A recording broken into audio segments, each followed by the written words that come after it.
नमो भगवते वासुदेवाय। तो आज हम लोग श्रीमद् भागवतम के इस तृतीय स्कंद के 13वें अध्याय का हम लोग 35 श्लोक का करते हैं। रूपम तवै तन्नन्नु दुष्कृतात्मनाम दूरदर्शनम देव यद द्वारात्मकम छंदांसि यस्य त्वचि बहिर्रोम स्वराज्यम हृदय शीघ्रशु चातुर्होत्रम। तो यहाँ पर हवन बताया है इस श्लोक में, क्योंकि पिछले श्लोक में हम लोगों ने जाना था कि वही यज्ञ स्वरूप भगवान है। बारह महाराज वो यज्ञ स्वरूप है, वही सारे यज्ञों के भोक्ता राम है। तो यहाँ कह रहे हैं हे प्रभु आपका स्वरूप, क्योंकि चल क्या रहा है हम लोगों ने पिछले श्लोक में पढ़ा था ऋषि ओवाच, क्योंकि 12 महाराज जैसे ही 12 भगवान जैसे ही पृथ्वी को अपने दांत पर, एक लेफ्ट साइड के दांत पर जैसे ही पृथ्वी को टांग के लेके ऊपर निकले हैं बाहर, तो जन लोग, तप लोग, सत्य लोग के सारे जो ऋषिगण थे, मुनि ऋषिगण थे, वो सब भगवान की जय हो जय हो जय हो करते रहे, क्योंकि उन्होंने पृथ्वी का उद्धार किया था। और सभी ऋषिगण भगवान की प्रार्थना करने लगे। तो वही चल रहा था। पिछले में हम लोगों ने पढ़ा था कि ऋषिया ऊंचू और उवाच में ये अंतर होता है। ऊंचू मीन्स होता है कि कई ऋषि मिलकर बोल रहे हैं, तो ऊंचू हो गया। जब कोई एक व्यक्ति बोलता है तो उवाच बोलते हैं। तो पिछले में कहा था जितम जितम तेज जितम यज्ञ भावन त्रयी तनुम स्वपरिधुन्वते नमः यद्रामगर तेसु निर्ल्युद्ध इस्तस्मै नमः कारण सुकरायते। तो पिछले श्लोक में सारे ऋषि आदर के साथ भगवान की जय करने लगे, भगवान की प्रेयर करने लगे। अब फिर आगे क्या बोलते हैं वो ऋषि, हे प्रभु आपका स्वरूप तो यज्ञ संपन्न करके पूजा के योग्य है। क्या कह रहे हैं 12 महाराज से, भगवान से, कि आपका जो यज्ञ स्वरूप है, आपका जो स्वरूप है वो यज्ञ संपन्न करके पूजा के योग्य है, आपके स्वरूप की पूजा ही करने के योग्य है। लेकिन जो दुष्टात्मा है, देखो हम लोगों ने इस भौतिक जगत में देखा है कि जो दुष्ट आत्मा होते हैं, यानी कि तो वो पहली बात तो भगवान को नकार ही देते हैं। हमने खुद सुना है, कहाँ है भगवान, अपने कर्म सही रखो, कहाँ है भगवान को, मतलब इस तरीके से कहते नास्तिक लोग, दुरात्मा लोग, दुष्टात्मा लोग होते हैं। क्यों? क्योंकि वे इसे देख पाने में असमर्थ होते हैं, वे नहीं जान पाते भगवान को। और एक ये भी रीजन होता है कि भगवान उन्हें फिर वैसी बुद्धि भी देते हैं। जो दुष्ट आत्मा होते हैं, जिनका कल्याण नहीं होने वाला होता है, उनकी मति भगवान में लगती ही नहीं है। तो गायत्री तथा अन्य सारे जो वैदिक मंत्र हैं, जैसे गायत्री मंत्र है और वेदों के मंत्र हैं, तो वो क्या है, वो कह रहे हैं आपकी त्वचा के संपर्क में। आप भगवान का तो वेद स्वरूप है, दिव्य स्वरूप है, वेद स्वरूप है। तो फिर कह रहे हैं सारे ऋषिगण आपके शरीर के रोम कुश हैं। तो देखो ये प्रमाणित हो गया ना कि जो कुशा घास होती है वो इतनी पवित्र क्यों मानी जाती है, क्योंकि कह रहे हैं ना आपके शरीर के रोम कुश हैं, आपकी आंखें धृत हैं, धृत मीन्स घी, और आपके 4 पांव 4 प्रकार के सकाम कर्म हैं, और भगवान के जो 4 पैर हैं, क्योंकि शूकर अवतार में है भगवान, तो वो 4 पैर उनके बोले जा रहे हैं। वो सकाम कर्म है, सकाम कर्म धर्म अर्थ काम मोक्ष। तो दुष्टों का एक वर्ग होता है। और जब हम लोग भगवत गीता पढ़ते हैं तो भगवत गीता में वेदवादी कहा गया है। वेदवादी यानी कि वेदवादी का मतलब जो वेदों के, कहते नहीं है कि वे बड़े वेदवादी हैं। वेदवादी मतलब जो जिन्हें वेदों का बहुत अच्छा ज्ञान है, जो वेदों को पढ़ते तो हैं और कट्टर अनुयायी हैं, वेदों को मानने वाले भी हैं। ऐसा नहीं है कि वो वेदों को मानते ना वो, लेकिन ऐसे ऐसे लोग पढ़े हैं, वेदों को पढ़ते हैं, जो स्वयं भगवान से निश्चित हुए हैं और भगवान के अवतार में विश्वास नहीं करते। वेद तो पढ़ते हैं और वेदों के कट्टर अनुयायी भी हैं, लेकिन भगवान को नहीं मानते हैं। ऐसे बहुत से लोग होते हैं, दुष्टात्मा उनको कह रहे हैं यहाँ प्रभुपाद। तो भगवान के अवतार में विश्वास नहीं करते, तो पूज्य सूकर के रूप में श्री भगवान के अवतार, जो सूकर अवतार में जरूर है लेकिन भगवान तो भगवान है, तो भगवान के अवतार के विषय में कुछ कहना ही नहीं है। वे श्री भगवान के विभिन्न रूपों या अवतारों की पूजा को अवतारवाद कहते हैं। तो भागवतम के अनुसार ये व्यक्ति दुष्ट हैं। भागवत के अनुसार, हम नहीं कह रहे हैं भाई, भागवतम कह रही है। भागवतम के अनुसार ऐसे जो व्यक्ति होते हैं जो भगवान को नहीं मानते हैं वो दुष्ट हैं, क्योंकि अब ये प्रमाणित भगवत गीता कह रही है। 7वां जो अध्याय है भगवत गीता का, उसके 15वें श्लोक में ये प्रमाण देता है भगवत गीता का। इसमें न केवल दुष्ट बल्कि मूर्ख तथा मनुष्यों को अधम भी कहा गया है जो भगवान को नहीं मानते हैं, भगवत गीता के 7वें अध्याय के 15वें श्लोक में। और ये भी कहा गया है कि उनका ज्ञान उनके नास्तिकवादी स्वभाव के कारण मोह द्वारा हारा जा चुका है। तो ऐसे जो गर्हित लोग होते हैं, ऐसे गर्हित व्यक्ति होते हैं, उनके लिए जो विराट सूकर के रूप में भगवान का अवतार हुआ है वो ऐसे लोगों से छिपा ही रहता है। भगवान फिर उनके मति भी ऐसी नहीं देते कि वो भगवान के बारे में जाने, भगवान के बारे में सुने। ऐसे ही भागवतम, भगवत गीता, जो जिनका कल्याण होनार होता ही नहीं है, तो वो उनकी मति लगती ही नहीं है भागवतम सुनने में। वो और सारे भौतिक जगत के कार्य कर लेंगे लेकिन उनके पास समय नहीं होगा। वो सारे कार्यों के लिए समय है लेकिन भागवतम श्रवण के लिए उनके पास समय नहीं है। एक बात और आपको बता दें, बात आई है बीच में तो बता दें कि ये जो चातुर्मास चल रहा है, इस चातुर्मास में भगवत गीता या भागवतम का श्लोक पढ़ना या सुनना बहुत ही पुण्यदायी होता है, बहुत ही ज़्यादा, हर श्लोक। और जिसकी ऐसी मति लगती है तो समझ लो भगवान उसका, वो नहीं कहते अपन, फर्स्ट कैंटो का फर्स्ट चैप्टर है, निगम कल्प तरोर गलितम फलम सुख मुखादम रत द्रव्य संयुतम पिबत भागवतम रसमालयम मुहुर्हो रसिका भुवि भावुका निगम कल्प तरोर गलितम फलम। ये जो भागवत है निगम कल्प, यानी कि जो बहुत सारे ग्रंथ लिखे हैं, उन ग्रंथों में भागवतम एक ऐसा है जैसे एक ऐसा फल वृक्ष से गिरे जिस फल में ना तो गुठली हो ना छिक्कल हो, बस रस ही रस हो, मतलब कुछ भी छोड़ने लायक ना हो। तो भागवतम ऐसा फल है, ठीक है ना। सुख मुखाद अमृत द्रव्य संयुतम, और सुखदेव गोस्वामी ने उसको अपने मुख से कहा है तो वो द्रव्य और भी ज्यादा स्वादिष्ट हो गया है। विवत भागवतम रसमालयम सुख मुखाद अमृत द्रव्य संयुतम। तो वेदों के इन कट्टर अनुयायियों को जो भगवान के नित्य रूपों का उपहास करते हैं, जो वेदों के कट्टर अनुयायी हैं कुछ लोग, लेकिन भगवान राम कृष्ण 12 अवतार, सूकर अवतार और मत्स्य अवतार, इन सब का उपहास उड़ाते हैं। तो भागवतम से जान लेना चाहिए, भागवतम पढ़ के, कि ऐसे अवतार मूर्तिमंत वेदों के रूप हैं। तो ये वो लोग जो भगवान का उपहास करते हैं, भगवान के अवतारों का, तो वो लोग ये जान लें कि ये जो भगवान के अवतार होते हैं वो वेदों का ही एक रूप है। भगवान बारह की त्वचा, उनकी आँखें तथा उनके शरीर के रोमकूप जो होते हैं, क्योंकि भगवान का इस श्लोक में वर्णन है भगवान का कि भगवान की जो 12 भगवान की जो त्वचा है, वो उस त्वचा में स्वयं वो जो रोमकूप हैं वे वेदों का सार है। आँखें और शरीर के रोमकूपों का वर्णन यहाँ पर हुआ है अंगों के रूप में, अतएव वे वैदिक मंत्रों के विशेष रूप से गायत्री मंत्र में साक्षात रूप है। भगवान कहते हैं ना भगवत गीता में, सारे मंत्रों में ओम मैं हूँ, गायत्री मंत्र भगवान का स्वयं स्वरूप है। तो इस तरीके से इसमें बता रहे हैं कि जो हमारे यज्ञ भगवान हैं, उन्हीं भगवान का ही जो रूप है वो भौतिक रूप नहीं है भगवान का, और उस रूप को जो है राक्षस नहीं देख सकते भगवान का रूप। क्यों? यज्ञ स्वरूप है ना।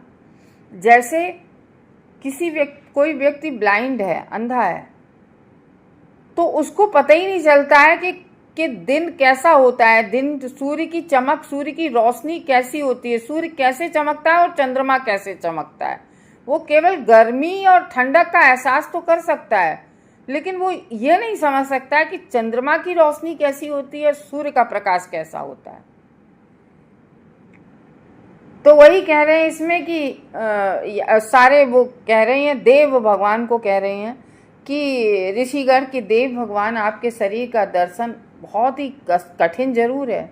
क्यों? क्योंकि आप तो यज्ञ स्वरूप हैं और आपकी जो त्वचा है उसमें गायत्री आदि छंद हैं, रोमों में कुशा, और जो भगवान के रोम है वो कुशा घास की तरह है, नेत्रों में घी है, और भगवान के जो चारों पैर हैं ये क्या है, ये चार जो आपने देखे होंगे कि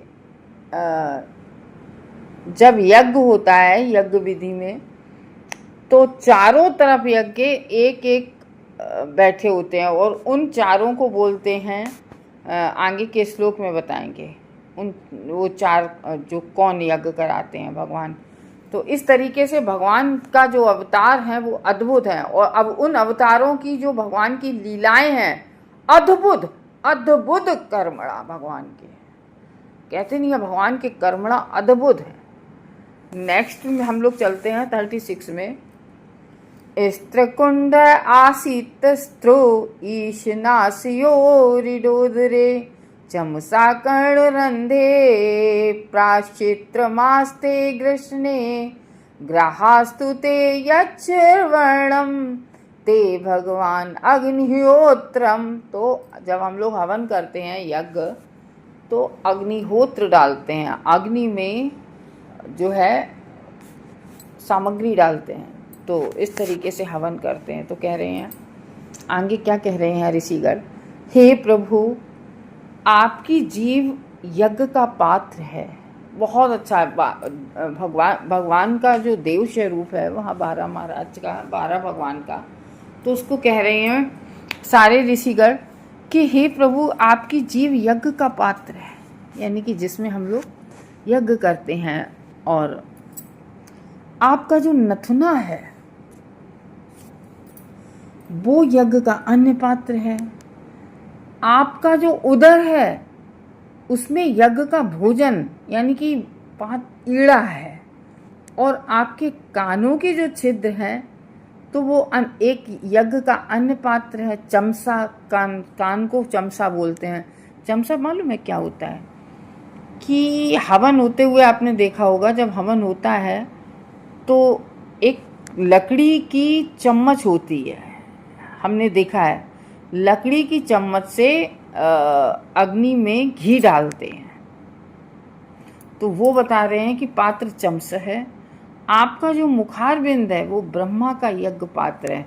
जब हम लोग हवन करते हैं, घर में कराते हैं, तो एक उसको कहते हैं ब्रह्म पात्र, कहते हैं ना, तो वो कह रहे हैं कि आपका मुखारबिंद ब्रह्मा का यज्ञ पात्र है, और आपका जो गला है वो यज्ञ पात्र है, जिसका नाम सोम पात्र है। यहाँ सोम शराब नहीं है, और आप जो भी चबाते हैं वह अग्निहोत्र कहलाता है। तो जो आप चबा रहे हैं वो अग्नि में जो आहुतियाँ डाली जाती हैं, सामग्री डालते हैं, वो बता रहे हैं। तो जितने भी वेदों को जानने वाले हैं, वेदों को पढ़ने वाले हैं, जितने भी वेदवादी हैं, वो क्या कहते हैं, यानी कि वेदों को मानने वाले और वेदों को पढ़ने वाले, वेदों तथा वेदों में वर्णित याज्ञिक अनुष्ठान, जो वेदों में क्या यज्ञों का अनुष्ठान के बारे में लिखा है वेदों में, कि कौन सा यज्ञ कैसे करना चाहिए, किस कार्य के लिए और किस विधि से करना चाहिए, ये सब वेदों में लिखा है। तो उनके अतिरिक्त और कुछ भी नहीं है। क्योंकि देखो, जो भागवतम क्या है, भागवतम भगवान की केवल शुद्ध रूप गुण यश लीला है, और वेदों में सारे सकाम कर्मों के बारे में भी लिखा है। यहाँ पर भागवतम और भगवत गीता में केवल भक्ति और भक्ति के बारे में, शुद्ध भक्ति के बारे में।